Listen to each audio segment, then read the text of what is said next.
Hello दोस्तों, welcome to forex राजा, आपका channel USD INR analysis के लिए हिंदी वाले। एक सेकेंड रुक जाए for those people looking at English analysis.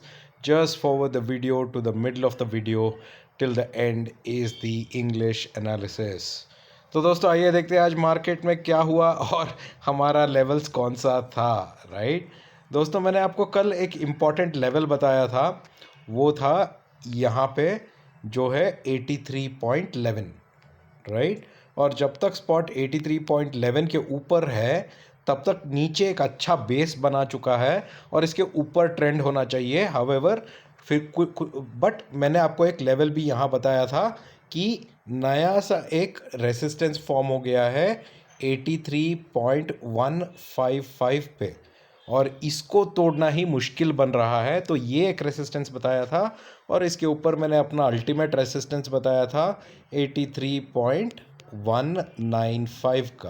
Right, तो आप देख सकते हैं यहाँ पे दोस्तों 9 o'clock को पूरा दिन 83.11 के ऊपर रहा, मतलब बाइंग की अपॉर्चुनिटी बनती है। पर 83.155 को क्रॉस किया नहीं, तो फिर ट्रेडिंग की अपॉर्चुनिटी नहीं बनती है। 9 बजे से पूरा फ्लैट एक बार तोड़ने की कोशिश की, करीबन 3:30 बजे 4 बजे के पास। उसके बाद फ्लैट लाइन रहा, अब फिर से नीचे आ गया, बट रेंज में ही है। तो टेक्निकली नो ट्रेड बना दोस्तों। हमने एक फ्यूचर्स में ट्रेड लिया था आज, बट वो ट्रेड ना प्रॉफिट हुआ ना लॉस हुआ और हमने एग्ज़िट कर दिया। एक्सपायरी का ट्रेड था फ्यूचर्स में, जिसको हमने एग्ज़िट भी कर दिया। तो दोस्तों आजकल मैं तो कम ट्रेड ले रहा हूँ, बहुत कम ट्रेड लेने का कोशिश कर रहा हूँ। ज़्यादा ट्रेड भी नहीं ले रहा हूँ, बस वेट कर रहा हूँ कि रेंज ब्रेकआउट हो। कभी कभी दोस्तों क्या होता है, कुछ लोग होते हैं कि हर दिन ट्रेड करना चाहिए, एक ना एक ट्रेड लेना ही चाहिए। ऐसा कोई ज़रूरी नहीं है दोस्तों, मेरे बात मानिए, ऐसा कोई ज़रूरी नहीं है कि आपको हर दिन ट्रेड करना है। जब जब स्पॉट या जब एक प्राइस एक रेंज में बंद गया हो, मैंने कल बताया था ना आपको 83.11 और 83.19.5 ये रेंज में फंस गया है। जब तक ये रेंज को ऊपर के तरफ या नीचे के तरफ ब्रेकडाउन होता नहीं है, तब तक आपको वेट करना पड़ेगा। इसीलिए मैं आपको रिक्वेस्ट करता हूं कि आपका कैपिटल बचाओ, आराम से बैठो। जब कुछ लोग क्या करते हैं कि चलो अब मुझे यूएसडीआईएनआर में पैसा नहीं बन रहा है, एक्सपीरियंस नहीं है, फिर भी निफ्टी में चला जाता है या बैंक में निफ्टी में, वहाँ पे लॉस हो जाता है। ऐसे मत करो। अगर आपको एक्सपीरियंस नहीं है किसी और करेंसी पेयर में ट्रेड करने के लिए या किसी और स्टॉक में ट्रेड करने के लिए या इंडेक्स में ट्रेड करने के लिए, तो प्लीज़ ट्रेड मत करो। आराम से बैठ के मार्केट देखो दोस्तों, बहुत ही मज़ा आएगा। तो मैंने आज ज़्यादा टाइम मार्केट ही देखा और कुछ मेरे ग्रुप के मेंबर्स जो है उनके साथ चैटिंग करता रहा, बट हमने कोई ट्रेड नहीं लिया दोस्तों। जब कुछ बड़ा सा ट्रेड नहीं लिया, छोटा मोटा एक ट्रेड लिया था, बस वो नहीं हुआ, कुछ भी नहीं हुआ, ना प्रॉफिट हुआ ना लॉस हुआ। बस अभी हमें वेट करके देखना है। दोस्तों आपको मैं 4 चीज़ों के बारे में बोलना चाहता हूँ, बहुत ही इंपॉर्टेंट 4 चीज़ें हैं जिसके वजह से इस पेयर में एक ब्रेकआउट आ सकती है, इस रेंज का ब्रेकआउट आ सकती है। पहला चीज़ आपको जो फोकस करना है वो है यूएस का इंटरेस्ट रेट डिसीजन। ये यूएस का इंटरेस्ट रेट डिसीजन आने वाला है गुरुवार को, गुरुवार के रात को। तो मतलब गुरुवार के रात को आने वाला है, करेक्ट। तो गुरुवार के रात का यूएस का इंटरेस्ट रेट डिसीजन है, ये सबसे इंपॉर्टेंट इवेंट है, इसको वॉच कीजिए। दूसरा दोस्तों, अमेरिका यूएस और जो इज़राइल और हमास के बीच में जो युद्ध छिड़ा हुआ है दोस्तों, उसमें यूएस भी आ गया है। कल न्यूज़ आया था कि हूती रेबल्स जो है उन्होंने अमेरिका के 3 लोगों को मार गिराया है। तो अब अमेरिका का क्या रुख होगा इस युद्ध में, उसमें भी ये करेंसी पेयर ऊपर नीचे हो सकता है या रेंज ब्रेक कर सकती है। तीसरी चीज़ आपको वॉच करनी पड़ेगी दोस्तों, वो है गोल्ड का पोजीशनिंग।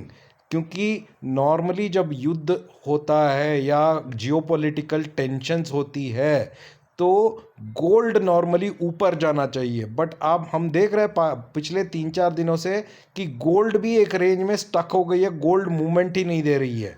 तो उसको वॉच कीजिए, वो सबसे इम्पॉर्टेंट चीज़ है दोस्तों।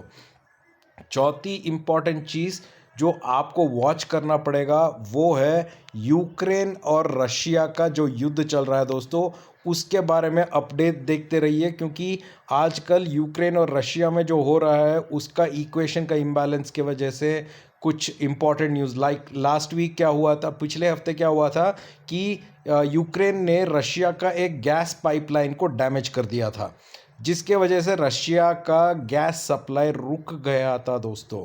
तो ऐसे कुछ न्यूज़ आ सकते हैं जिसके वजह से ये पेयर रेंज को तोड़ सकती है। ये चार चीज़ों को मैं ट्रैक कर रहा हूँ दोस्तों कि क्या हो रहा है, जिसके बेसिस पे इस पेयर में या अपर साइड रेंज तोड़ेगा या नीचे की तरफ रेंज तोड़ेगा।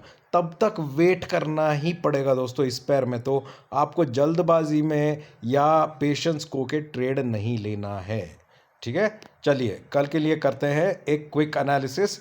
उसके लिए मैं यूज़ करूंगा इसी चार्ट को दोस्तों, क्योंकि यही ट्रेंड लाइन बन रही है और कुछ खास नहीं बन रही है। तो कल के लिए भी हमारा बॉटम, सॉरी फ्रेंड्स, मैं फिर से चार्ट लेता हूँ, 1 आवर का चार्ट लेता हूँ और 1 आवर के चार्ट पे हम प्लॉट करेंगे लेवल्स, ठीक है। यही चार्ट लेंगे, ठीक है, और यहाँ से प्लॉट करेंगे दोस्तों। कल के लिए भी सबसे इम्पॉर्टेंट लेवल हमारा बनेगा 83.11। अगर स्पॉट 83.11 के नीचे जाता है तो सेल ट्रेड की चांसेस बन सकती है दोस्तों। पहला आपको सपोर्ट मिलेगा 83.07, जिसको तोड़ते ही स्पॉट 83 तक जा सकती है। अगर स्पॉट 83.11 के ऊपर रहता है तो पहला आपको देखना पड़ेगा कि ये सपोर्ट टूटे, जो है 83.155। इस सपोर्ट को तोड़ते ही स्पॉट जा सकता है 83.195 तक, ठीक है। इसको तोड़ने का वेट कीजिए दोस्तों। अगर आप अप साइड पे लॉन्ग जाना चाहते हैं या डाउन साइड पे शॉर्ट करना चाहते हैं तो इसको तोड़ने का टाइम दीजिए, बट अर्जेंसी में कोई ट्रेड मत लीजिए। आशा करता हूं कि आपको वीडियो अच्छा लग रहा है। जो भी मेरा वीडियो पहली बार देख रहा है दोस्तों, मैं उनको रिक्वेस्ट करता हूं कि मेरा टेलीग्राम चैनल का लिंक नीचे डिस्क्रिप्शन में है, वीडियो के नीचे क्लिक करके ज्वाइन कीजिए, कि टेलीग्राम पर मैं ज़्यादा अपडेट दे रहा हूँ आजकल।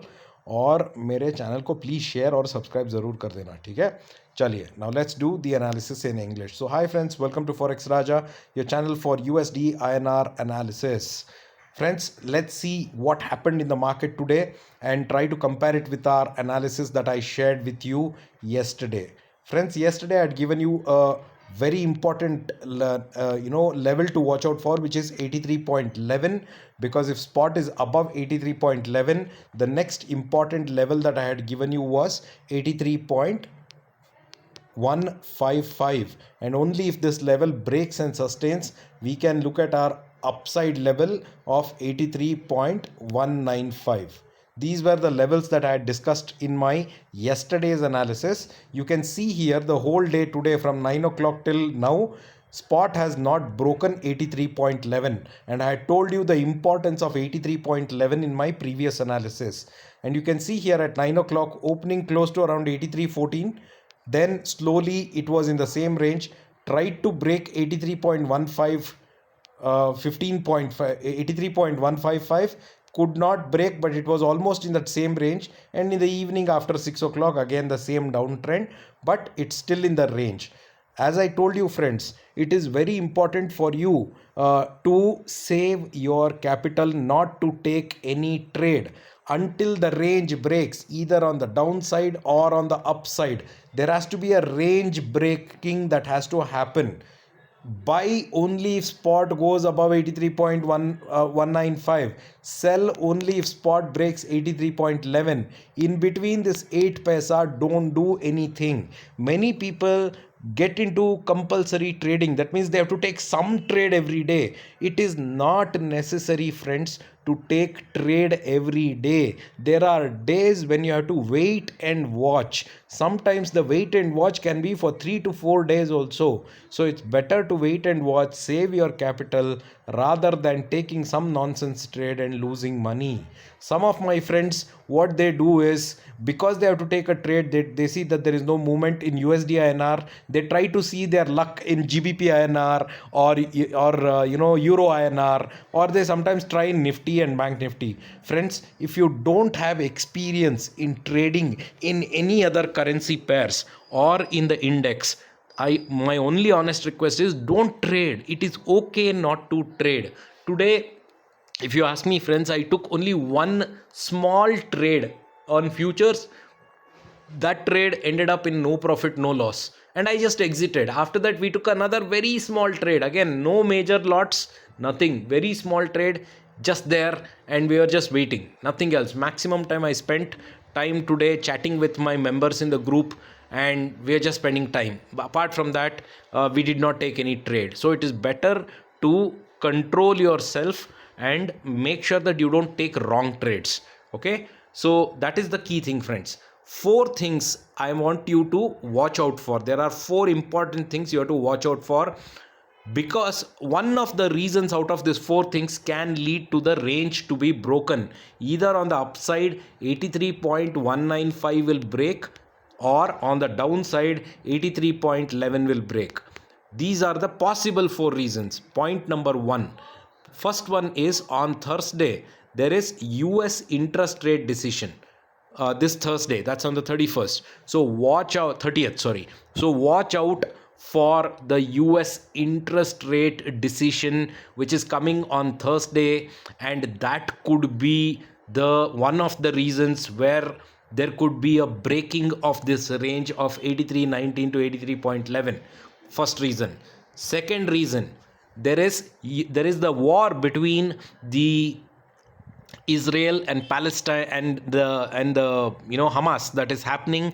And as you know, there are a lot of terror outfits which are sponsored by Iran who have become a part of that war. Now US has also become a part of the war, and the actions that US takes in that war can determine whether this range will break or not. So watch out for the geopolitical scenario. Same way, watch out for the Russia and Ukraine war, because there's a lot of developments or a news coming from Ukraine and Russia. Last week, Ukraine had bombed one of the gas pipelines of Russia, which in turn resulted in Russia shutting down its gas supply in one of the areas. So again, that has an impact. So watch out for that one, friends. Third and the most important thing, or the fourth important thing, because I covered 2 geopolitical scenarios, fourth important thing is gold. Watch out for gold, friends, because in the last 3 days, if you see, gold is also not moving up or down. It is also stuck, just like the way dollar is stuck, and hence that is the most important commodity to be watched for this pair to break its range. These are 4 things I am going to watch. I am going to have a lot of patience this time. Unnecessary no trades is what I'm going to take. I'm just going to relax, make sure that I inform as many people as possible to relax, not to take trades, and wait for the range to be broken. All right, friends, so let's do a simple analysis for tomorrow, friends, and make sure that we follow the levels. That is the most important for tomorrow. So again, friends, for tomorrow I will be watching out for this level, which is 83.11. If spot breaks 83.11, then you can sell. On the downside, you can see 83.07, and if 83.07 breaks, then you can even see 83. On the upside, friends, if spot is above 83.11, you have to watch out for this level, which is 83.155. If spot is above 83.155, you can surely expect spot to come and test 83.195, which is the range. And if 83.195 breaks, then there could be a possible big up move that can come. So on the downside, I've given you the levels. On the upside, I've given you the levels. Have patience. Between 83.11 and 83.155 or 195, Safe trader should not enter or take wrong trades. Better to wait for the range to be broken. Save your money. Wait for the right time. There are everyday trade possibilities that come, and you can take trades, but wait for the opportunity, friends. This is my advice to you, and this is my analysis that I'll be following tomorrow. I hope you're liking the video, friends. For those people watching the video for the first time, request you to please subscribe to my channel, share it with your friends and family. At the same time, my Telegram link is right below in the description, friends. Click on that and join, because I keep giving updates in the Telegram channel during trading time. So please do join that so that we can stay connected. All right. Thank you so much, friends. Have a wonderful day. We'll see you in the markets tomorrow. Bye bye.